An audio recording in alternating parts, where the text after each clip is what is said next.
This is the Go Big electric fabric cutter. This is the 10-inch square die, and I'm going to cut.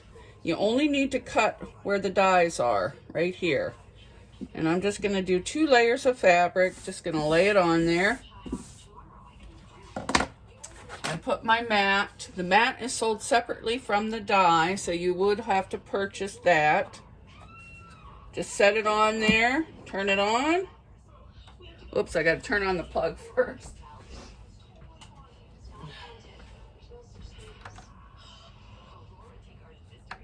There we go. Okay. Oh, it must go through this way. Okay. And this mat is the 14 by 16. Each die on the packaging will have what you need to buy.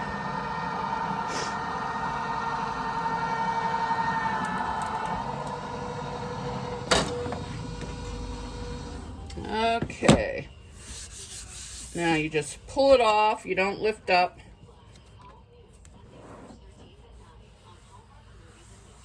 Slide it off. Okay.